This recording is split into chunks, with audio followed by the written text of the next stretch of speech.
பெறவும் சிறந்த வழியாகும். இந்த விரதம் செல்வம், சௌபாகியம் மற்றும் மகிழ்ச்சியை வழங்கும். அனைத்து விதமான கஷ்டங்களும் விலக மன நிறைவுடன் வாழ உதவும். பலன்கள். முருகப்பெருமானின் சிறப்பு வாய்ந்த நாளாகும். இந்த நாளில் விரதம் இருந்து முருகனை வழிபடுவதால் எல்லா நன்மைகளும் கிடைக்கும் என்று ஐதீகம் கூறுகிறது. முருகன் தன்னுடைய பக்தர்களின் பிரார்த்தனைகளை விரைவில் ஏற்க இந்த விரதம் உதவும் என்பது நம்பிக்கை. முருகனுக்கு விரதம் இருப்பதால் கிடைக்கும் பலன்கள். முருகனின் அருள். முருகன் என்பவர் கார்த்திகேயன் என்றும் அழைக்கப்படுவார்.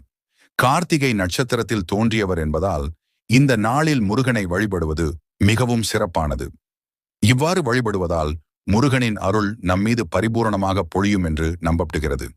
தீய சக்திகளில் இருந்து பாதுகாப்பு. முருகன் என்பவர் சக்தி வாய்ந்த தெய்வமாக திகழ்கிறார்.